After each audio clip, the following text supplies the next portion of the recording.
Assalamualaikum warahmatullahi wabarakatuh. Perkenalkan nama saya Muhammad Iqbal Alif, NIM 043 dari kelas 2023B.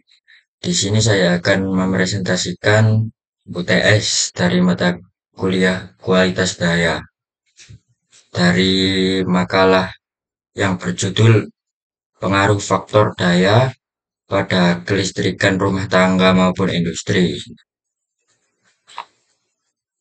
Di sini hal yang kita bahas ada konsep faktor daya dalam kelistrikan, ada hubungan faktor daya dan konsumsi daya, dan faktor penyebab rendahnya faktor daya. Di makalah ini berisikan 25 halaman. Selanjutnya kita akan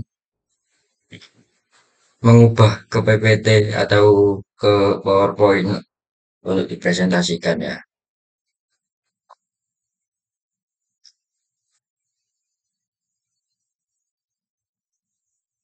Oke, pengaruh faktor daya pada kelistrikan rumah tangga maupun industri. Penjelasan faktor daya. Faktor daya merupakan aspek krusial dalam sistem tenaga listrik yang mencerminkan tingkat efisiensi pemanfaatan energi listrik. Faktor daya yang tinggi itu menandakan bahwa sebagian besar daya listrik digunakan secara optimal untuk menghasilkan kerja nyata. Sedangkan faktor daya yang rendah menunjukkan adanya pemborosan energi akibat tingginya komponen daya reaktif dalam sistem. Salah satu penyebab utama rendahnya faktor daya adalah penggunaan beban induktif seperti motor listrik, trafo, dan lampu fluoresen yang menghasilkan daya reaktif dalam jumlah besar. Akibatnya efisiensi sistem tenaga listrik menurun, rugi-rugi daya meningkat, serta biaya operasional bagi pengguna, baik industri maupun rumah tangga menjadi lebih tinggi.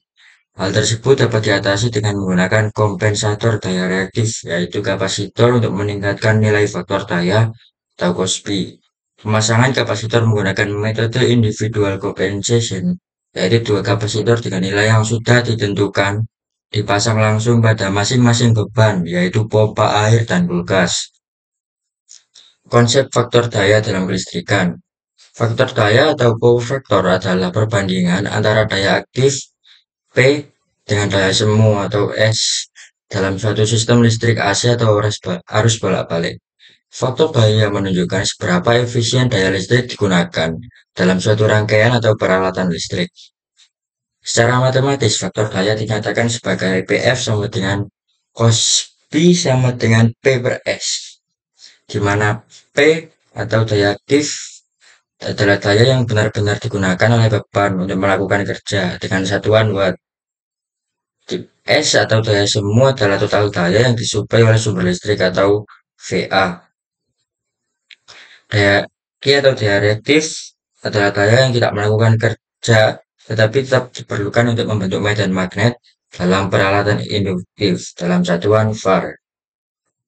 Q atau sudut fasa, sudut antara tegangan dan arus dalam rangkaian AC.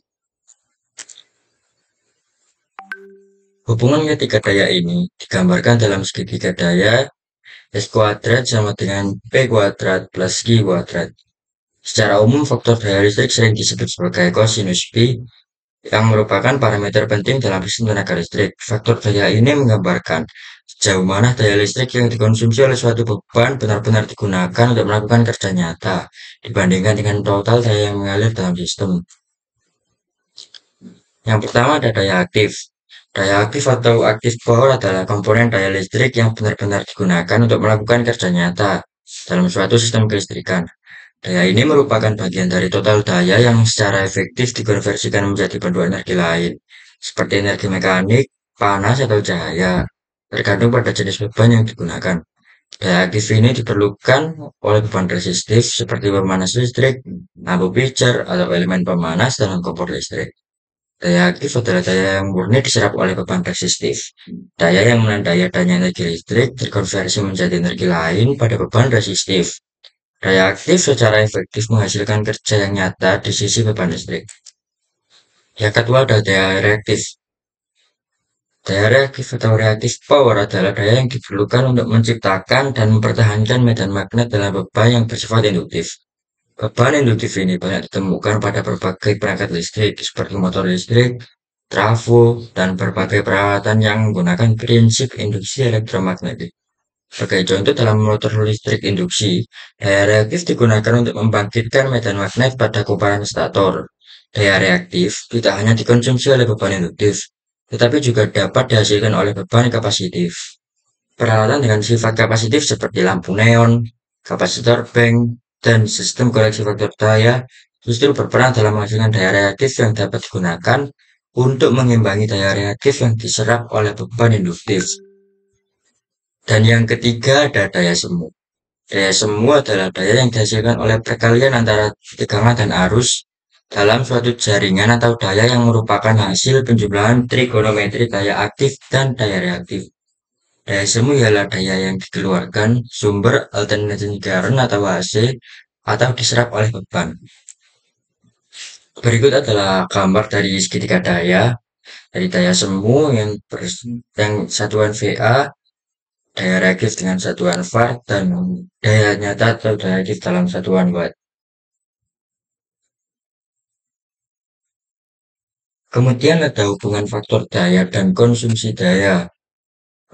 Yang pertama, pengaruh faktor daya terhadap konsumsi daya. Faktor daya atau PF merupakan parameter penting dalam sistem kelistrikan yang menunjukkan seberapa efisien daya listrik digunakan ketika faktor daya rendah.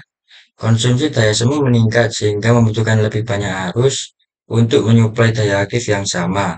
Ini menyebabkan berbagai dampak negatif dalam sistem kelistrikan, termasuk peningkatan rugi-rugi daya, penurunan efisiensi peralatan listrik, dan kebutuhan kapasitas instalasi yang lebih besar. Dampak faktor daya rendah terhadap konsumsi daya. Yang pertama, adanya peningkatan arus listrik dalam sistem, kemudian juga penurunan efisiensi peralatan listrik, overloading pada sistem distribusi dan pembangkit. Yang kedua, ada dampak faktor daya pada tagihan listrik. Faktor daya yang rendah tidak hanya berdampak pada efisiensi sistem tenaga listrik, tapi juga secara langsung mempengaruhi biaya listrik yang harus dibayar oleh pengguna, terutama di sektor industri dan komersial. Banyak perusahaan listrik menerapkan sistem tarif berbasis daya semu atau S, atau memberikan penalti bagi pelanggan dengan faktor daya rendah untuk mengurangi beban daya reaktif dalam jaringan. Bagaimana faktor daya rendah meningkatkan tagihan listrik? Yang pertama adalah tarif berdasarkan daya semu dan peningkatan rugi-rugi daya dalam sistem. Jenis-jenis faktor daya. Yang pertama, faktor daya unity atau 1.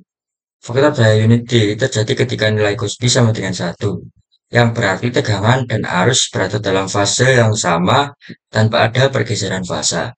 Dalam kondisi ini, seluruh daya listrik yang disuplai ke beban digunakan secara optimal untuk menghasilkan kerja nyata atau daya aktif, tanpa adanya daya reaktif yang tidak berguna.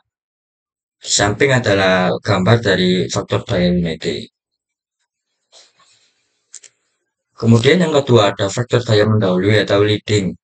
Faktor daya mendahului atau leading adalah keadaan faktor daya saat memiliki kondisi-kondisi beban atau peralatan listrik memberikan daya reaktif dari sistem atau beban bersifat kapasitif. Apabila arus mendahului tegangan, maka faktor daya ini dikatakan leading. Di samping ada gambar faktor daya leading. Dan yang ketiga ada faktor daya tertinggal atau lagging. Pada faktor daya lagging, tegangan berada lebih dulu atau mendahului dibandingkan arus, yang menyebabkan pergeseran fasa antara keduanya. Dengan kata lain, arus tertinggal di belakang tegangan, sehingga sistem memerlukan daya reaktif untuk mempertahankan medan magnet dalam peralatan induktif tersebut.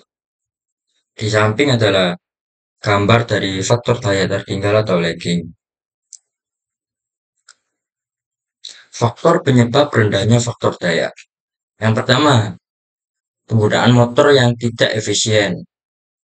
Yang kedua, bahan induktif yang dominan.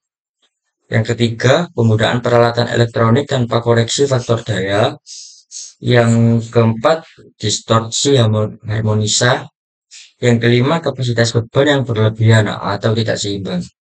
Yang keenam, kurangnya peralatan koreksi faktor daya. Dan yang tujuh, instalasi distribusi listrik yang panjang. Dampak rendahnya faktor daya. Yang pertama, adanya peningkatan arus dalam jaringan. Yang kedua, adanya kerugian dalam saluran transmisi dan distribusi. Yang ketiga, penurunan kapasitas transformator dan generator. Yang keempat, peningkatan tegangan drop. Kemudian juga ada kenaikan biaya operasional, overloading pada peralatan, dan yang terakhir, dampak pada lingkungan. Kesimpulan, faktor daya merupakan aspek penting dalam sistem tenaga listrik yang mencerminkan efisiensi penggunaan energi listrik. Faktor daya yang tinggi menunjukkan bahwa energi listrik yang digunakan secara optimal untuk menghasilkan daya aktif, sedangkan faktor daya yang rendah menunjukkan adanya pemborosan energi akibat tingginya daya reaktif. Untuk mengatasi masalah ini, berbagai metode koreksi faktor daya dapat diterapkan. Salah satu solusi yang paling efektif adalah penggunaan kapasitor bank yang berfungsi sebagai kompensator daya reaktif. Selain itu, penggunaan peralatan listrik dengan teknologi power factor correction atau PFC juga dapat membantu mengurangi dampak reaktif. Sekian dari saya. Bila ada salah kata, mohon maaf. Terima kasih. Wassalamualaikum warahmatullahi wabarakatuh.